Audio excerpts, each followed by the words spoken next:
मैं ये कनाडा और इंडिया की बात तो आपसे करूंगा आगे चल के, लेकिन ये क्या हुआ? शहबाज शरीफ साहब आए, 48 घंटे के अंदर वापस चले गए, फिर किसी ने कहा कुछ पैगाम देने गए हैं, किसी ने कहा नहीं पैगाम लेने गए हैं।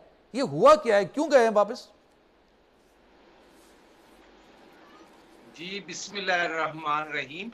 मैं आपके बोल्ड टीवी का शुक्रिया अदा करता हूं।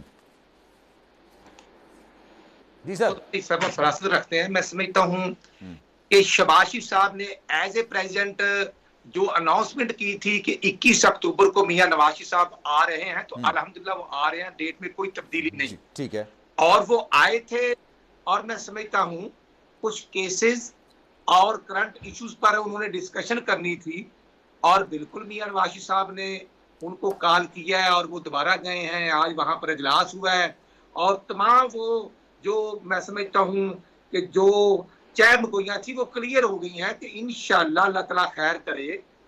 सबको आना चाहिए, ये सबका पाकिस्तान वतन है, और हर एक को आना चाहिए, किसी को रुकावट नहीं होनी चाहिए।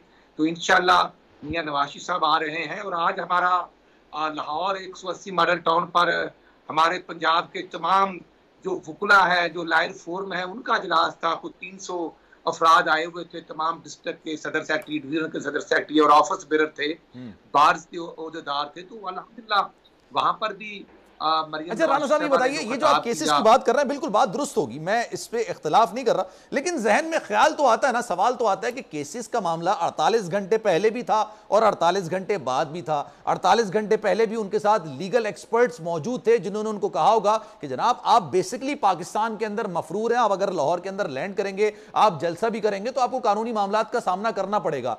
शहबाज शरीफ साहब को ऐसा अचानक क्या हुआ कि वो दोबारा गए?